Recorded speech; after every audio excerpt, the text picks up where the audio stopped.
At the garage. Can never find anything. I was over in this little Billy Buffer. I was like, okay, colors, what for? Well, since I talked to you guys. Willie Mack. Yeah. I should call him, ask him if I come up. What's up, Willie? Hey, hey. Hey, you can let that seat go that you're holding for Willie. He's over here. No, I told Jerry and Janine I was gonna stay here. I've had a busy day and I'm worn out. What'd you do it up there? Oh, I thought you had to do it there. Okay. Yeah, we got a couple minutes here. What's up, Lynn?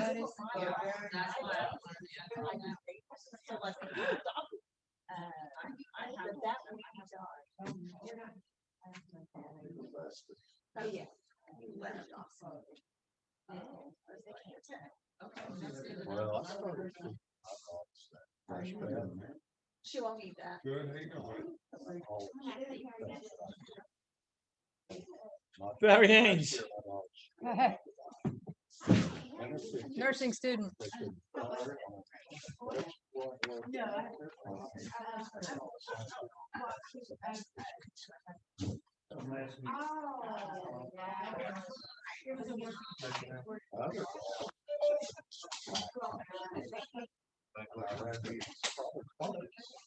not bacteria. It's also got the food. So I started doing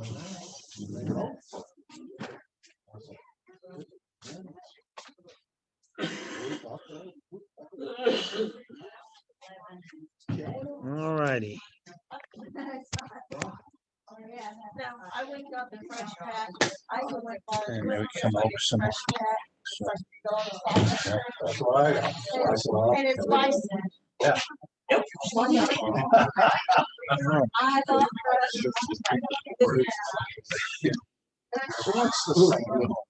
she wants. I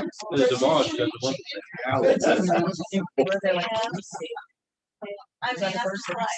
The reason about the fresh pad, you could. Okay, we keep the bison. Yeah, I'll do that. There. Those, I love spam. I love spam.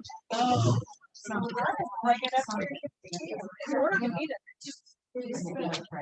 The old loaf. I saw something. Yeah.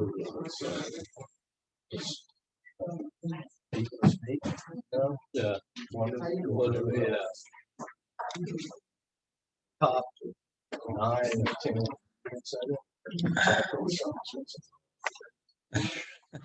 Getting OCD on it, man. Yeah, I think so.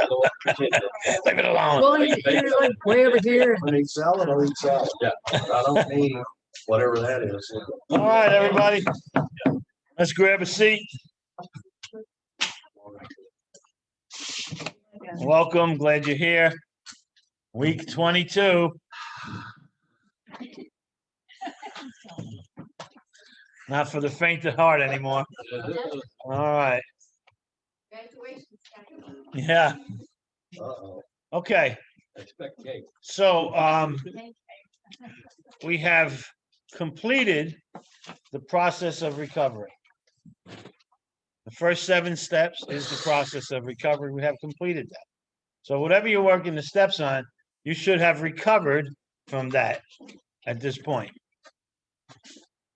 When I say recovered from it, you stop the behavior, it's not running your life no more. It's not so obsessive and compulsive in whatever you're doing. And that's the result of that. But now we have other things to do. Does anybody have any questions on the first 7 steps? First 7 steps. Nobody? Nobody has a question on the first 7 steps. Everybody's straight on that. Okay. Well, let's go over to page 76 in the book.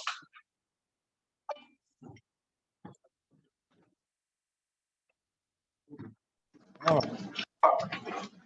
Does anybody online have a question on the first 7 steps before we move on?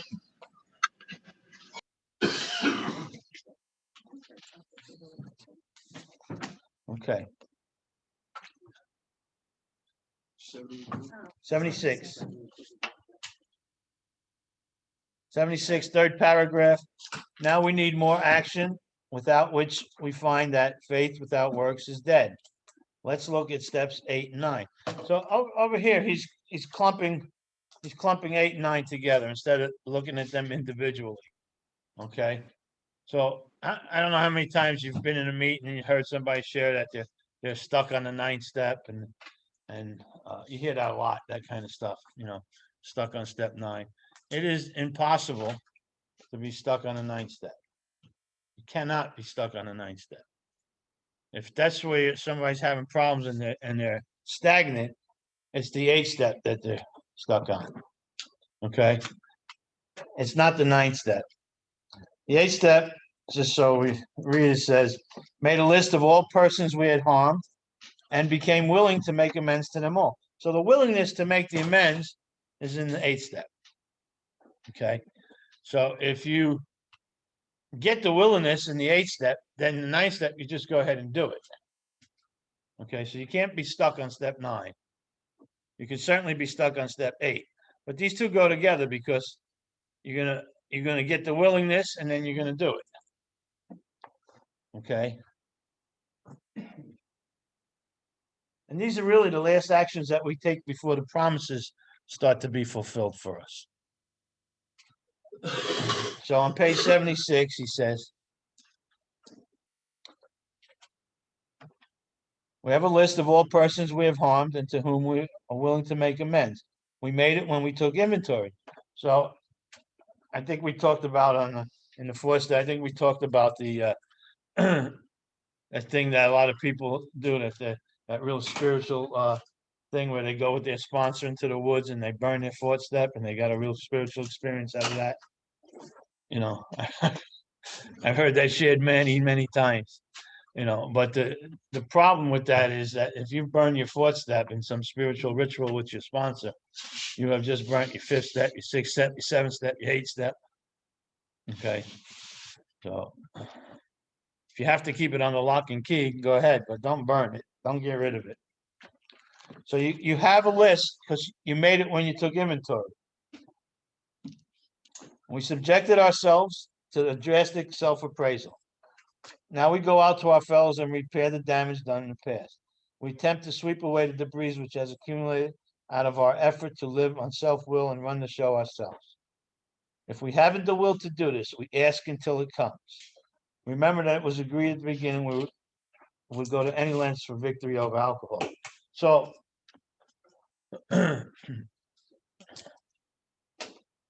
more important than actually making the amends. Maybe I shouldn't say that. Maybe it's not more important, but equally as important to making the amends is becoming willing to make the amends. If you become willing to make the amends and you never get the chance to make the amends, that's okay. Okay.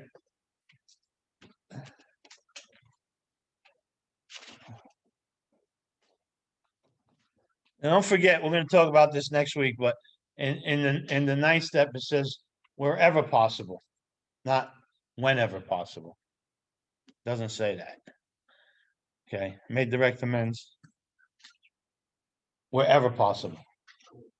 Okay, and there's a difference. We'll talk about that next week. So, but here I'm going to take a look at what my part was in something, and what do I own amends for? Now, is a really good practice. Of course, it's not out of the big book, but I found that it's really useful to use index cards. Anybody familiar with that practice, using index cards? So what we do is when we get our 8th step, right? Everybody that's on our 8th step list, we take an index card, we put their name on one side, and on the other side, we put down what we have to make amends for and what are we going to say.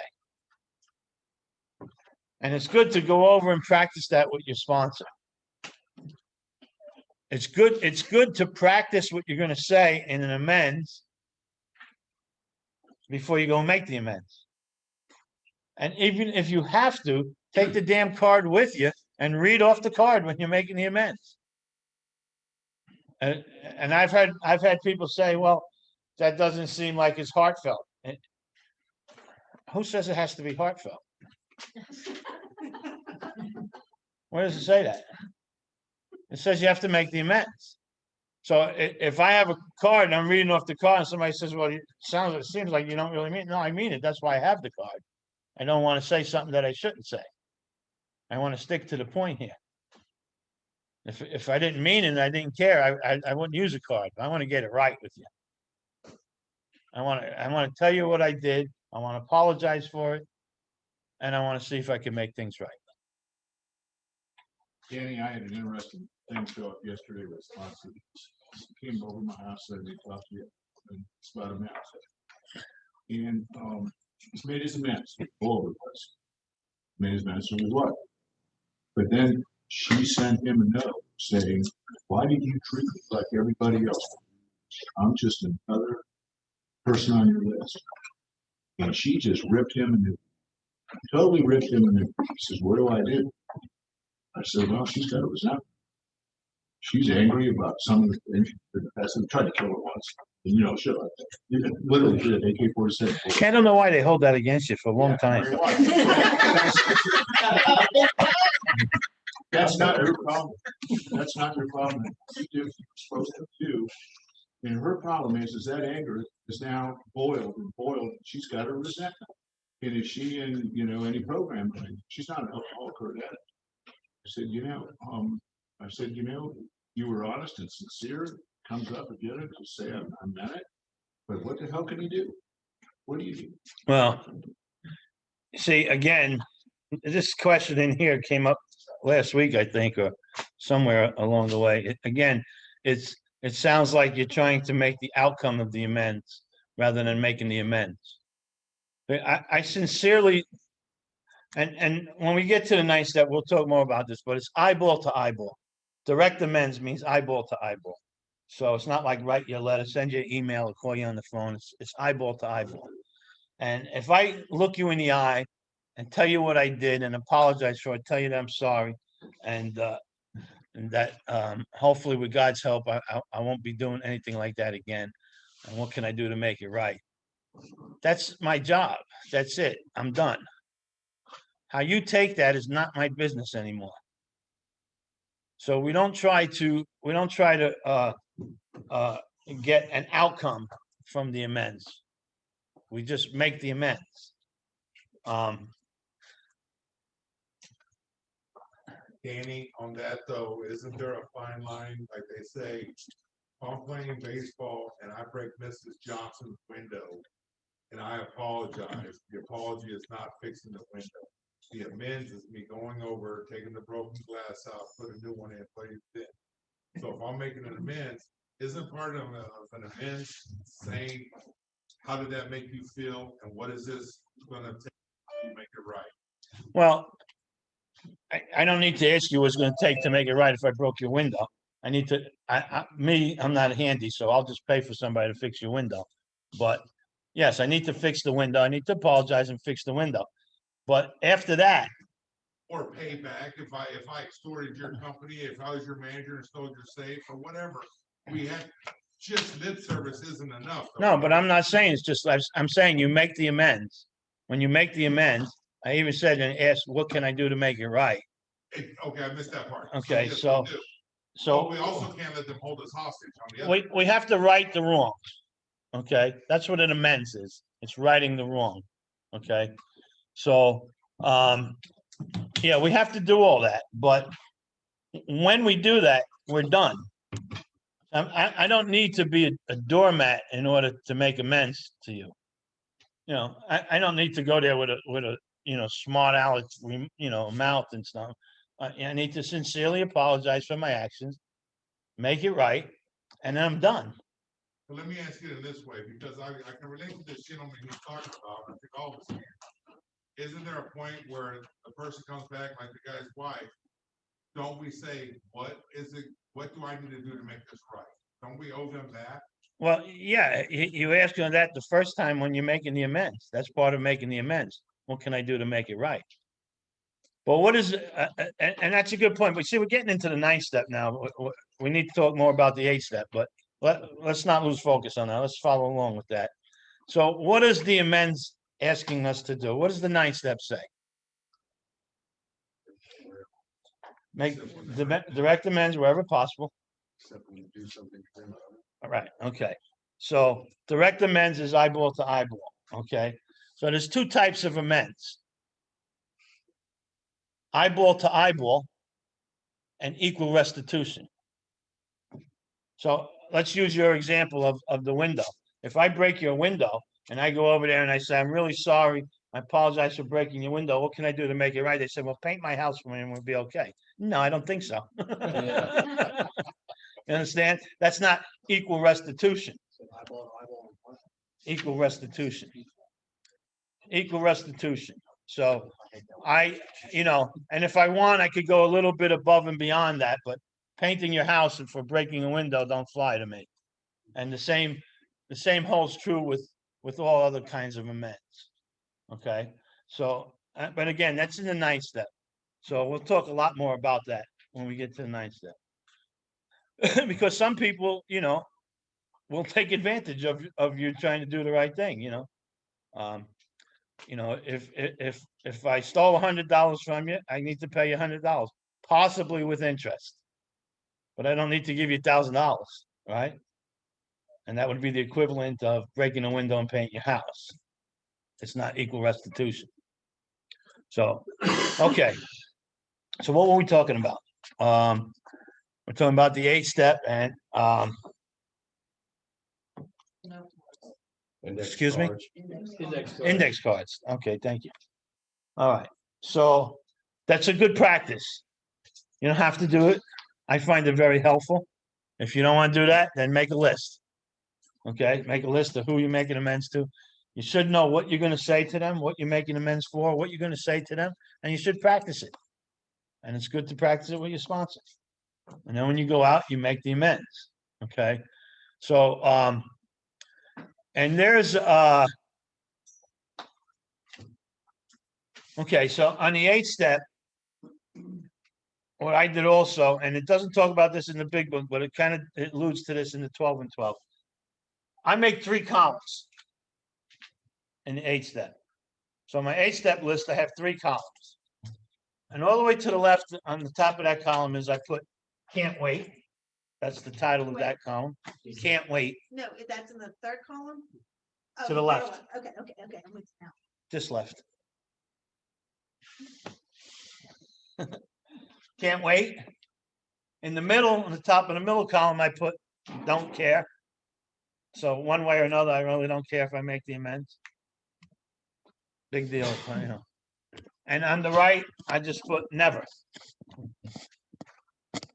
Now, what happens there is I am now categorizing the people that I can't wait to make amends to, can't wait to make amends to, don't care if I ever make the amends or not, and the people I'm never going to make amends to.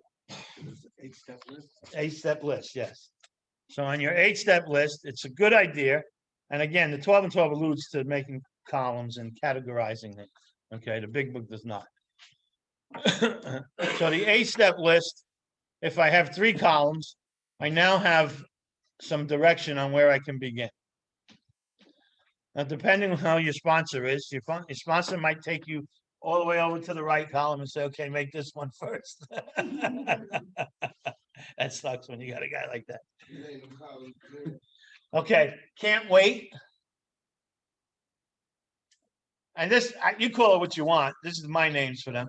Can't wait, don't care, and never. Can't wait, don't care, never. Okay, but the idea is what you need to understand is these are the people like you really, really want to apologize to them for, what you've done to them. And these are the people you're indifferent about it. If you do, you do. If you don't, you don't. It's really no skin off your back, and it's really some of it may be slightly inconvenient, but the idea is if I have to, I will, or when the time comes, I will. And then on the right column, never. How many people have had people in the never column, whether you had a never column or not? Never column. Just to say, my never column is people that might injure me if I try to. I don't apologize or make a mess. They'll say, oh, you did that? Well, okay, Motherfucker. that's I'm legitimate. dead serious. Yeah, that's legitimate. Trust- You, trust people. yeah. I'm kind of the frame of mind that, that drug shit can just stay that drug shit out there, you know? I mean, I don't know anybody doing drugs that ever gave any the next person a fair shake in the deal. Yeah. Call the chamber of commerce. Yeah. But, so think about whoever you had in your never column, okay? I think I shared with, did I share with you? I think I shared with you, my brother-in-law Frankie, that I used to go to sleep dreaming how many pieces I'm gonna chop him up. No. He That was, I would remember. he was in my never column. So my sister-in-law married this guy. But way before, we're all from the same neighborhood. We all grew up together. So way before she married him, I've known the guy. Okay. And I'll just tell you the story real quick. So let's see what happened. The first incident was I saved his life. Okay. I had a friend, my friend Butchie, and I introduced him to my friend Gene. And after a few years of them doing things together, they got into an argument and Butchie killed Gene.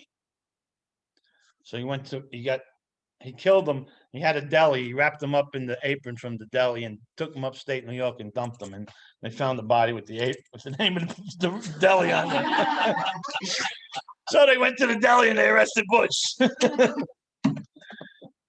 So Butch got 25 years. Okay.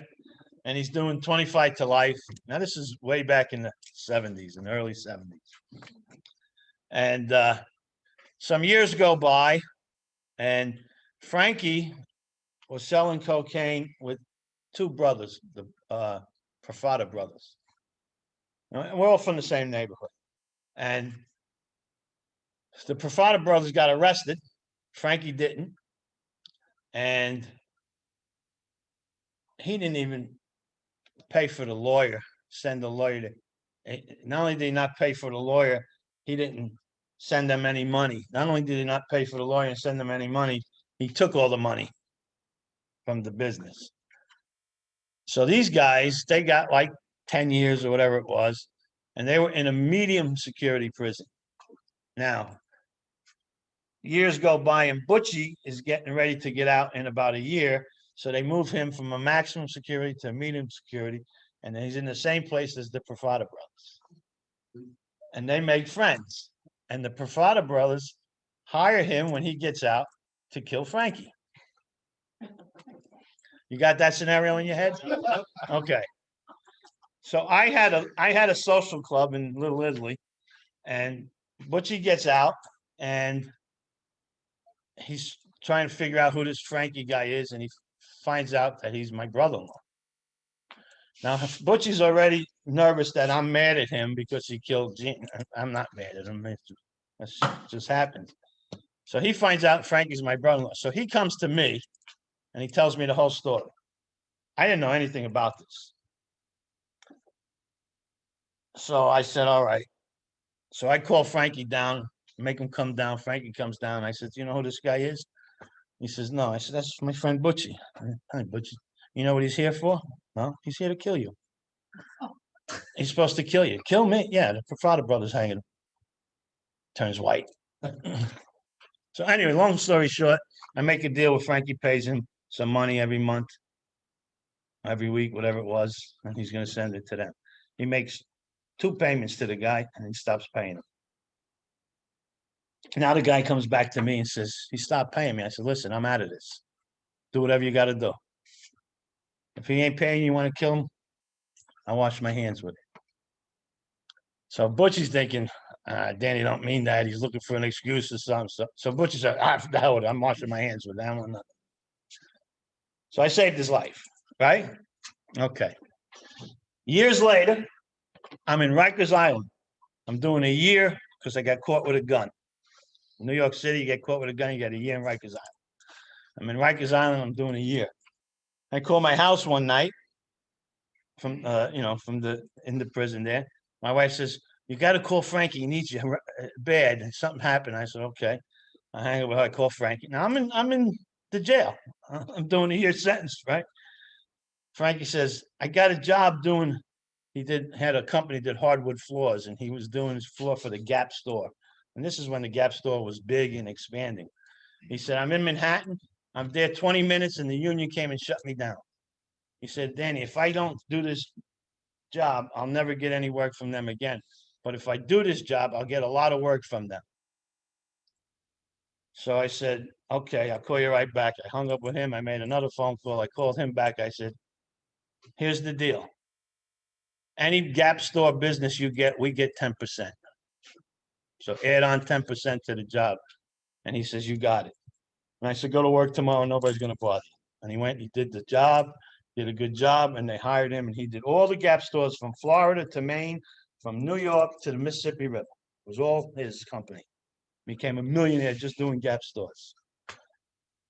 I'm still in jail doing that year time. He's already did the job in Manhattan, never sent any money to my house. Now, not only am I expecting money, the people that I called to stop the union from bothering him are waiting for an envelope. And they don't know him, they only know me.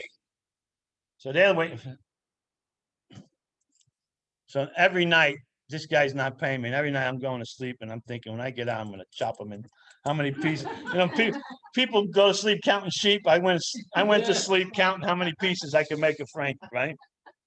You can't make this up. It's true stuff. All right. So I tell you all that to draw this picture for you. Okay. So now I'm about 30 days out to get out. My wife, my sister-in-law, and my father-in-law come and visit me in the jail. They all know I'm going to kill him. Everybody knows, because they know me and they know what he did. They know he's not going to get away with that. They beg me to not kill him when I come home. So I said, okay. He is banished from the family. Any family gathering, if I see him ever in any family gathering, he's done with. They said, okay, we can live with that. So every time there's a birthday or christening or Christmas or whatever, he can't come. So her and the kids can come, but he can't come. Okay. So that's the way that goes. The people that I had called to stop the union, these people are serious people. And they were like, just leave it alone. Forget it. It's your brother-in-law. Forget the money. No, I don't really want to kill him, but okay. So I hated this guy, right? First I saved his life, then I made him a millionaire, and then he don't even pay me my stinking few $1,000s that I had coming on that one job and all the other jobs too, that he wouldn't have gotten if it wasn't for me. So now, years later, I get sober. And I make a list. And Frankie's in my never list. I'll never make amends to that son of a bitch. But I did. I made amends for what I did to him. What I did to him was banish him from the family. And I caused a lot of grief with the kids and everybody, because he wasn't allowed to show up for any function. And I abused him verbally, mentally.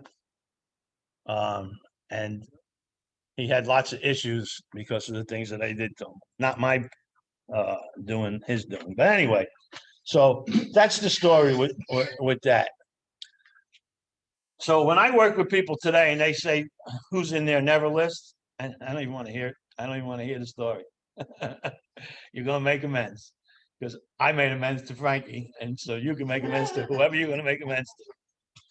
And it doesn't have to be done immediately. Sometimes we start working this off and these columns start moving over to this column. Follow me?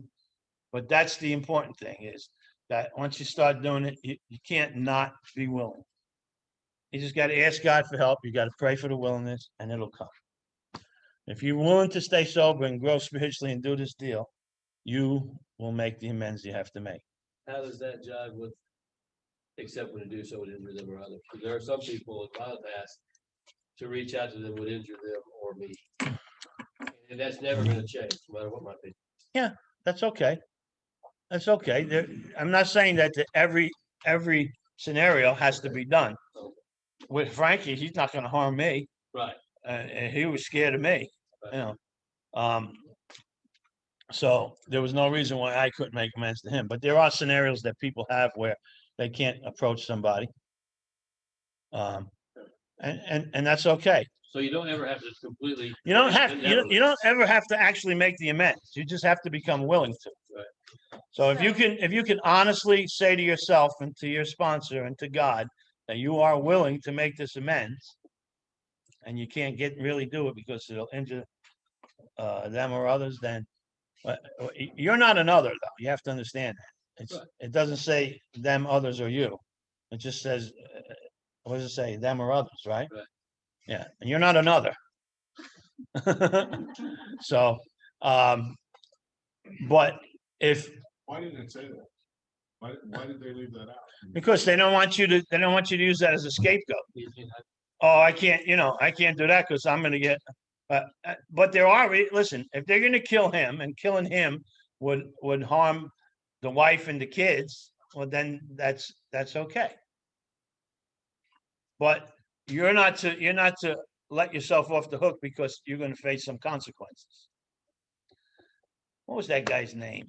The one that wanted to send the letter to Kansas City. Terry, remember him? Terry and Emily. Yeah. So there was this guy used to come around years ago, and he wanted to. When it got to the amends process, he didn't want to go to Kansas City. I forgot what his reason was. He had a whole bunch of excuses. First, it was too far, and I said, "Ain't too far. I'll drive there with you. We'll just take off Saturday morning. We'll go to Kansas City." And it was too dangerous. I said, "Oh, no problem. I'll go with you." I grew up in the Bronx. Ain't no dangerous to me. So every excuse he had, I countered it with, "I'll go with you. I'll drive with you. It's not too far. It's not too dangerous." And he wanted to send a letter. And that's not direct amends. So he says to me, "Are you sure that we can't send a letter?" I said, "No, you can absolutely send a letter if you wrong them by mail. If you harm them by mail, absolutely you can make amends by mail. But if you did not harm them by mail, letter no." Now, we didn't have email and stuff in those days, but the same thing would apply to that, right? Okay, anybody got any questions so far? Yes. Let's see, I thought of somebody that might be on my every list. It'd be helpful to become willing to maybe go in your mind with the scenario of doing it. Would that be helpful? Sure. If you're really not gonna do it. It might be helpful, but it might be, yeah, it might also be way off track. Because, we're good at fantasizing and, we could fantasize a great scenario for this and reality is going to be a little bit different than that, praying for the willingness, going over your fourth step really helps a lot. Talking with your sponsor really helps a lot. Now, listen, I've sponsored people over the years that they've made amends that I don't think I could ever make. I mean that. I mean, I know a lot of people that made amends to their family for some really down low, shitty things they did to their family. Now, I was a criminal from the get-go, but I had a little code of ethics there. I didn't bother legitimate people or family and friends, just the people in our world. If you lived in our world, then you were open game. And so when it comes to family and friends, I gave everybody money. I didn't take anybody's money, family and friends. You have shit out of your family? Yeah, see, so that's something I find, I don't know if I can sit down with a family member and look them in the eye and say, I'm the one that broke into your house and did that. Those are tough amends. Those are real. They really work. Yeah, I'm sure they worked. I had some people in my network too, and one of them was really, I still haven't done it, but my sponsor had me. He told me he goes, "Okay, the amends would be more on the emotional level and some of the things that I said first, like threatening to kill them, like that, because of past wrongs of what they did to me. Yeah, And he's like, we'll go, if you can't really do it right off the bat, which is okay. Let's go ahead. He had me write a letter, but not to send to that, yeah, but Yeah. the letter would be basically. yeah, that's kind of like what she was sharing, to practice it, yeah, Exactly. Yeah. Until I was able to tell me it wasn't ready to. yeah. You do whatever you guys, ideas you come up with, you try them. If it helps you to make amends, you make the amends. There's really no, there's really no, there's pages of the 9 step in the book, but there's, doesn't mean that that's all there is. It's written in stone. Think outside the box, sure, why not? Yeah. But I'm telling you, I've seen people make amends that I don't think I could have made. Some things that, I never had to deal with my family like that. I had to make amends to my family, but not because I stole from them and stuff like that, I stole time from them. I stole, things like that, but. All right. So what we're doing is the main things that we're trying to carry out here is really the decision that we made in the 3rd step. Removing the things that block us from God. And the more of these amends I could make, see, let's go back to the book for a minute. Go over to the next page, page 77. On the top of the page, it says, at the moment, we are trying to put our lives in order. But this is not an end in itself.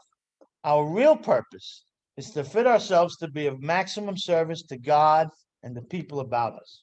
So what is the real purpose of this deal? It's to be of maximum service to God and the people about us, right?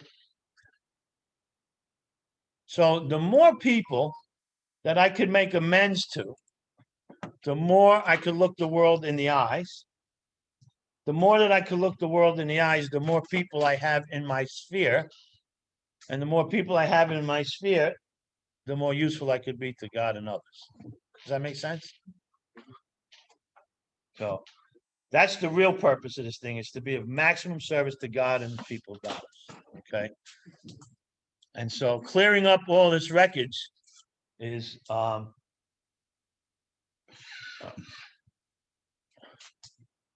but I've got things on my original list that I've never been able to make amends to because the harm would be too much. So there's still other ways to carry out the 9 step, even when you can't make the amends. You make some type of living amends. There's lots of ways. We'll go over all that. So again, the 8 step, the main thing with the 8 step is to make a list, and the 3 columns helps a lot. And then to become willing to make amends with each person there and know who they are, what you did, and what you're going to make amends for. And rehearse it and get it down pat. So when you get out there, now let's read the book, because the book has some interesting things. Go back on page 76, the bottom paragraph. It says, probably there are still some misgivings as we look over the list of business acquaintances and friends we have hurt. We may feel diffident about going to some of them on a spiritual basis. Let us be reassured. To some people, we need not and probably should not emphasize the spiritual feature on our first approach. We might prejudice them. And it talks about the real purpose, being of maximum service to God and the people about us. It is seldom wise to approach an individual who still smarts from our injustice to him and announce that we have gone religious. So in other words, if you just did something to somebody and they're still hurting from what you did to them, not a good idea to go make amends to them yet. Let them cool down a little bit. In the prize ring, this would be called leading with the chin. And in the prize ring, when you lead with the chin, you usually get knocked out. Why lay ourselves open to being branded fanatics or religious bores? We may kill a future opportunity to carry a beneficial message. But our man is sure to be impressed with the sincere desire to set right the wrong. He's going to be more interested in a demonstration of goodwill than in our talking of spiritual discoveries. So a demonstration of goodwill. What can I do to make this right?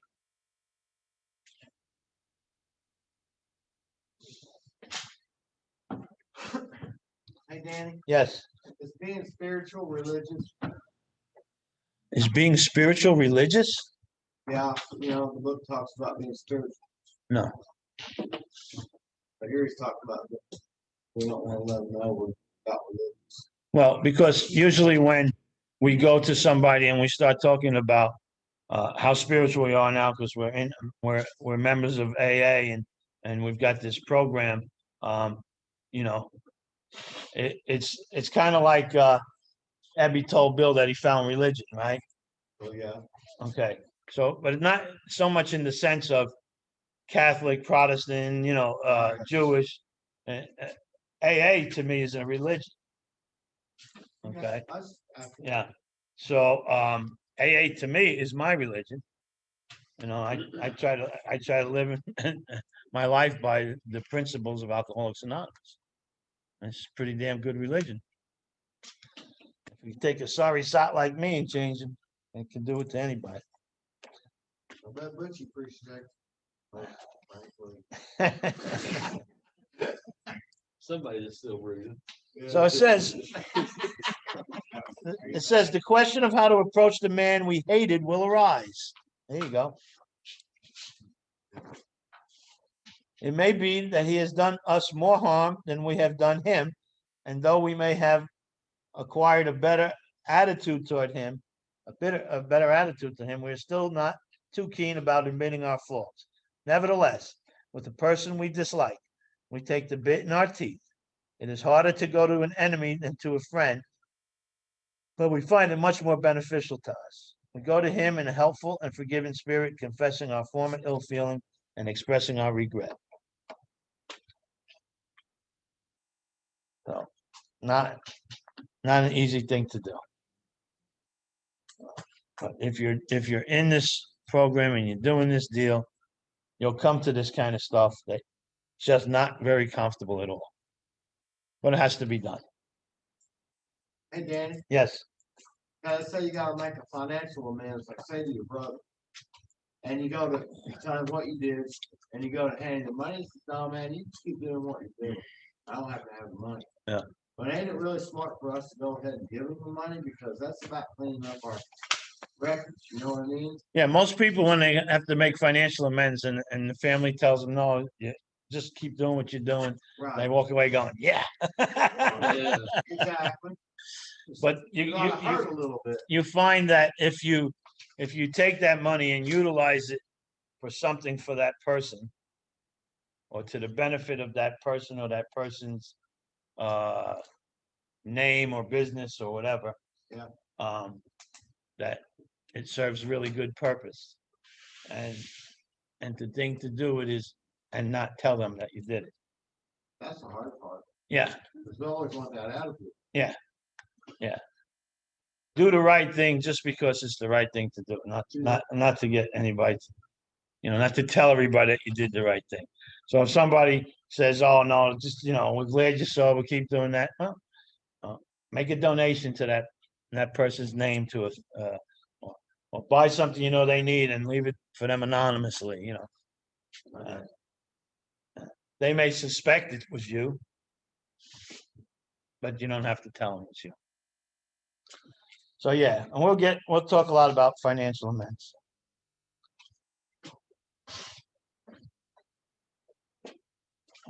All right. Under no condition do we criticize such a person or argue. Simply, we tell them that we will never get over our drinking until we have done our utmost to straighten out our past.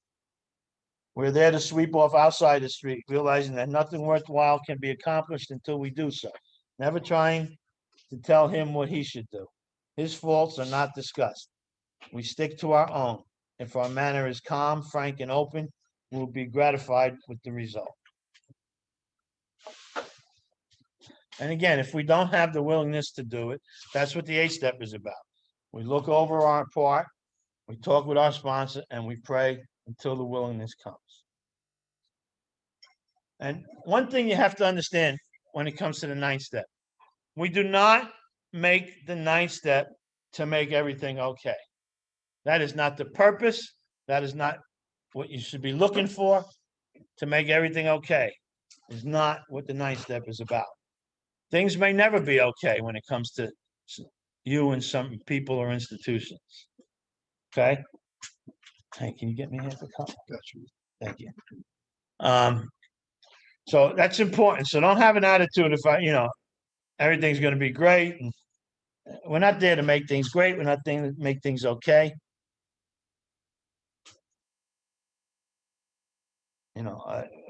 Don't forget that we're selfish and self-centered. We always think everything's about us. Everything's about us.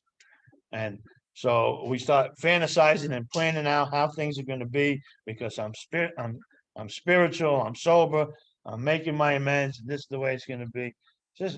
We're so selfish and self-centered. It's unbelievable. There was that joke about the guy went to the football game, and the whole game, every time the team huddled up, he swore they were talking about him. He said, "They're talking about me again." All right. So we're not doing this to make everything great, and everything okay. We're not doing it to make everything okay. That is not the purpose of the 9th step. Okay. So any more questions about step 8? That anything that we need to talk about with step 8 that you're not sure about? First paragraph that talks about like before we even start the process.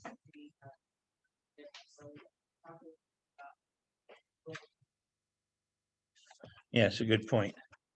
That actually, I find that comes more in 9 than 8. Well, let's see.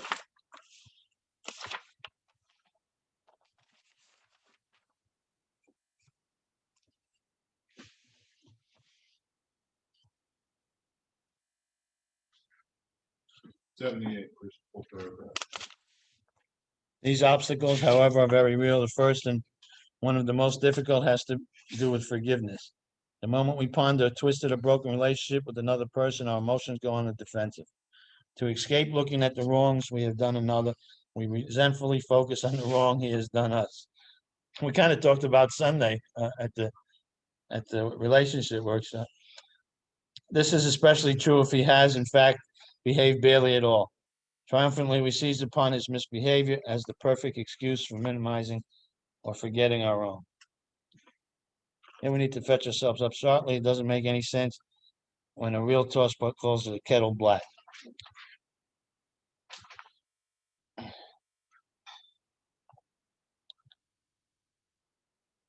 So on the bottom of that second paragraph, it says, if we are now about to ask forgiveness for ourselves, why shouldn't we start out by forgiving them one and all? So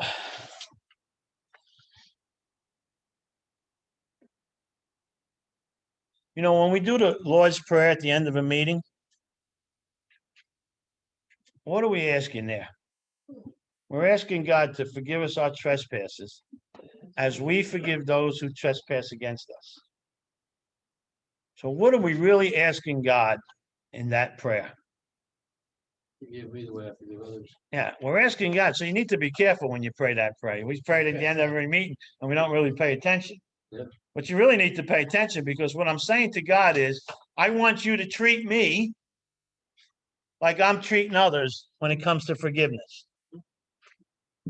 Forgive us our trespasses as we forgive those who trespass against us. Not as forgive us our trespasses and then I'll work on forgiving others.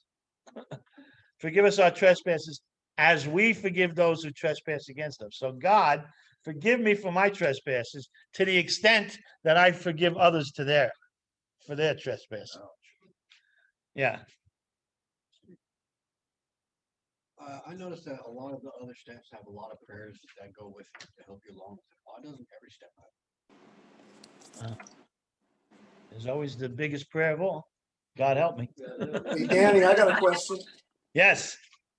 Hey, a lot of times I go to a step study, people, you start step 8 and they don't know anything about where the book says we already made the list. Well, we made the list in the 4th step. Right? So in your 4th step, you have one whole sheet that's harms to others, right? You have resentment, fear, sexual conduct, and harms to others. So everybody in your harms to others list is going to go in your 8th step. And So then that's you, that's already Huh? my 8-step list. That's the whole list. oh, it's not the whole list. I said everything on your harms to others list is gonna go on your 8-step. But I didn't say it's the whole list. Now you need to go to resentment and look through there and see if somebody that you've harmed is on there. And you go through your fear list, if anybody you've harmed is on there. You go through your sexual conduct list, I'm sure you can come up with a few on there. And then you move that over, and then you also think about anything else in life.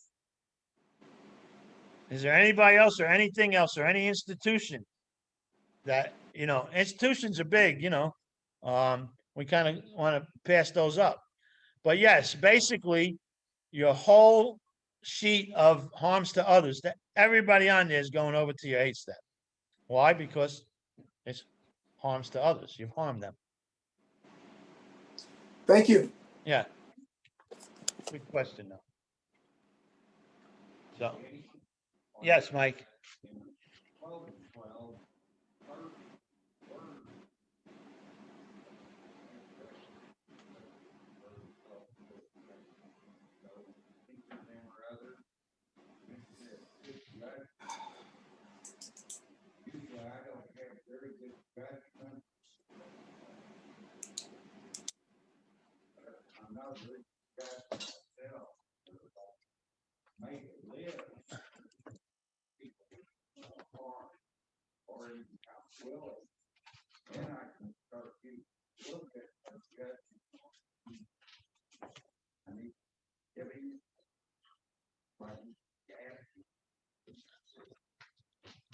Yeah, well, okay, a couple of things there, Mike.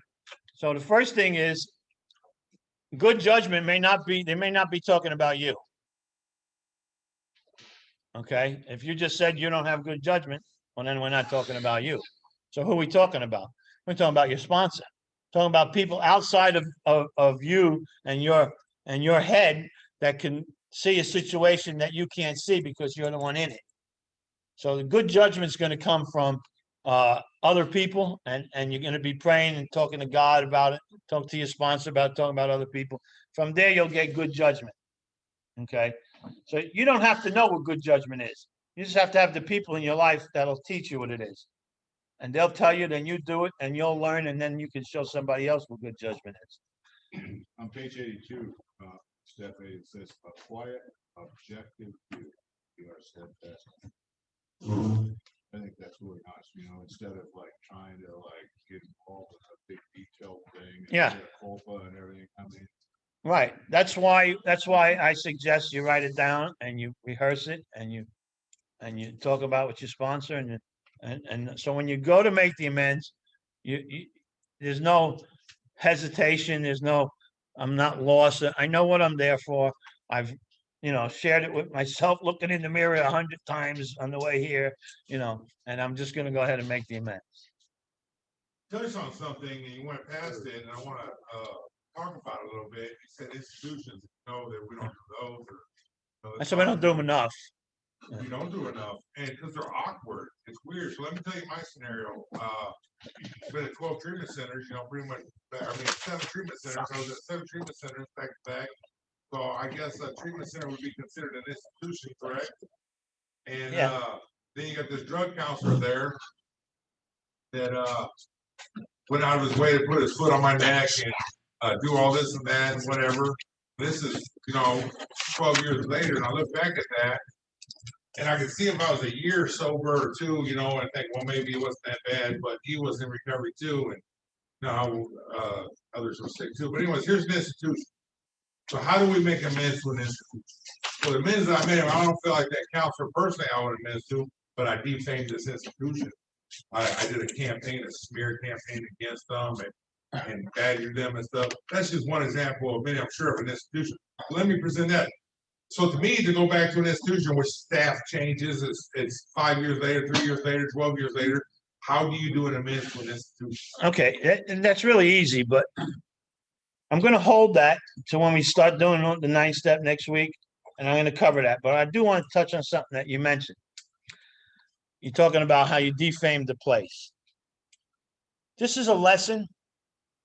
It's a good point you brought up. It's a lesson we all need to learn, how people don't ever really pick out the individual.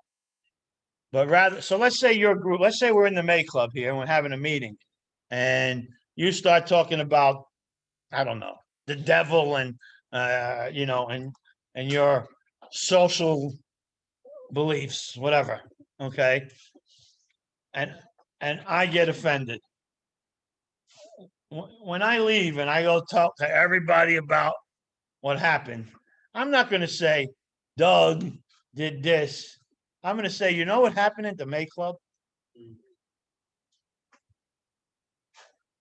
And that's what you were just talking about. It's not that you defamed the place and not the person. And we owe it. So we are all representatives of Alcoholics Anonymous. You know, we are all responsible. Anytime the hand of AA somebody reaches out, we want the hand of AA to be there. And for that, we are responsible, right? That's what Bill Wilson said. So what we got to remember is you need to act accordingly. So when you do something, it's not going to be you that they talk about. It's going to be the group you were in or AA as a whole. You know, I don't go to AA because, you know, even though the person is sick, they're not giving themselves a chance to do this deal. They're blaming the whole fellowship because of something you said or did. So that's why that's why I like going to structured meetings. I like going to meetings that's big book, 12 and 12, or a pamphlet or something.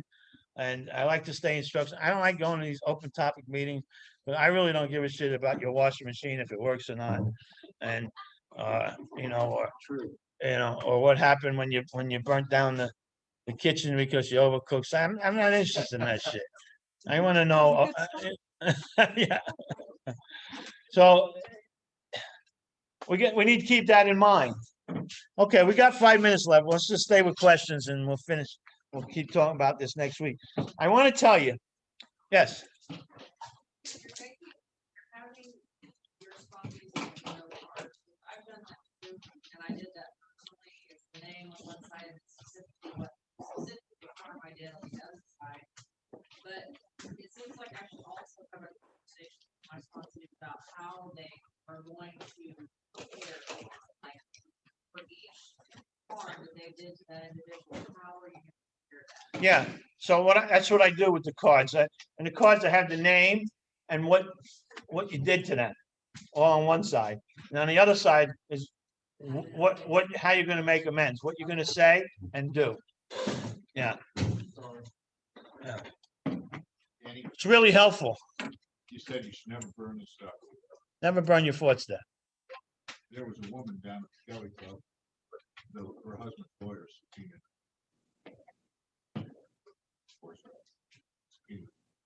Apparently they had history. I don't know the whole outcome. I heard this from another person who was involved. Yeah, that might be an exception, and that might be time to burn the thoughts there. Oh, I'm sorry. Is that you wanted that? I burnt that.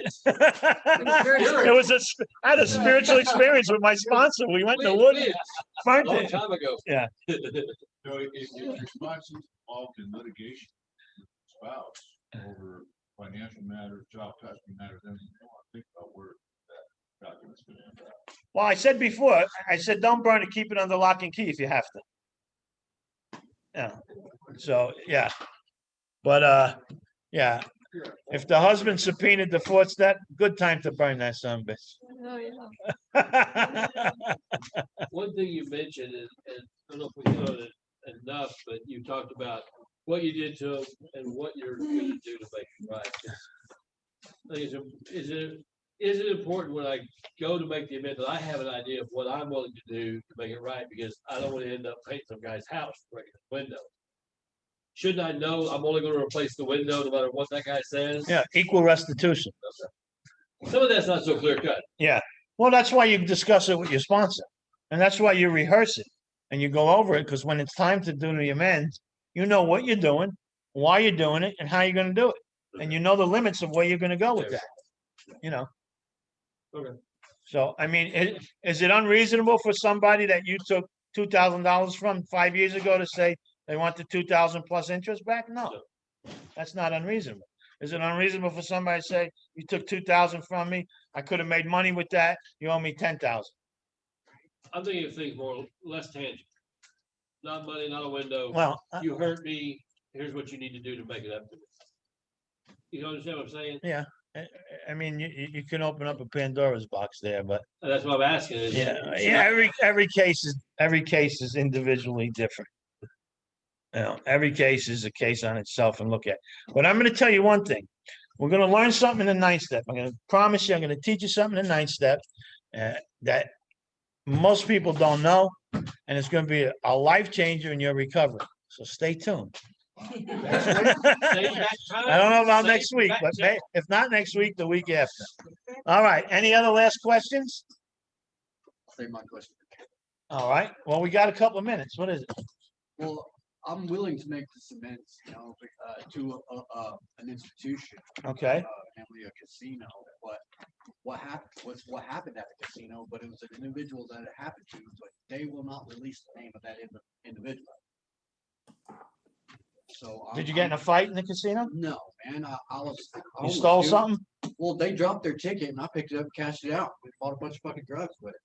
Went back to the casino and I got caught. So what do you owe the casino amends for? I don't. But that's the only way I can figure out the person's name, but they won't divulge that information. You don't have to divulge that information. How much was it for? Well, they got 500 out of the 800 back. So. What do you mean they got fired? You spent 500 No, gambling? no. I spent 300. Well, I spent 200 on drugs and the other 100 was gambling. Okay, how much did you cash in? Huh? How They, much, they got the $500 cash. who's they? The casino, and they gave that money back to the person. How'd that happen? Cause he got caught, I got caught. so they're. Oh, you got out- caught picking up the ticket. No, I got caught when I went back to the casino with the drugs and shit in my pocket. And even though they have a plaque in the beginning of the casino, when you walk in that says, "We are not responsible for lost or stolen money," it doesn't really account to people that are actually pretty important. Okay, so how much was the ticket for? $800. Okay, and so are you saying that you owe the casino $800? No, I owe this person $800. The casino is the only way that I can figure out who this 300. person is. 300. Okay, 300. Go 300. with the story. Yeah, okay, yeah. The ticket So- was 800, Danny. He cashed the ticket. He got Okay. the 800, bought 300, 200 in drugs, yes. come back with 600, spent. Yeah, but he said he has got to make amends to the casino. I don't see Well, where and how. Okay. well, Okay, let me so what, rephrase that here's what you gotta do. If you got an anonymous person, you don't know who it is, Yeah. and you owe them $300, do something good with that $300 that gets it out of your pocket and into a very worthy cause. Give it to Gamblers Anonymously. Anonymous. Give it to Gamblers Anonymous. Anonymously. Give it to, there you go, Gamblers Anonymous. Or you could give it to me and I'll give it to somebody. Danny's All right, guys. Yeah, same time, same channel next week. Thanks, guys. Bye, Danny. See you guys. Danny, just Alright. put the hotspot back in that drawer and I'll get it in the morning. You got it, Willie. Thank you. Thank you, brother. All right, bye. Bye.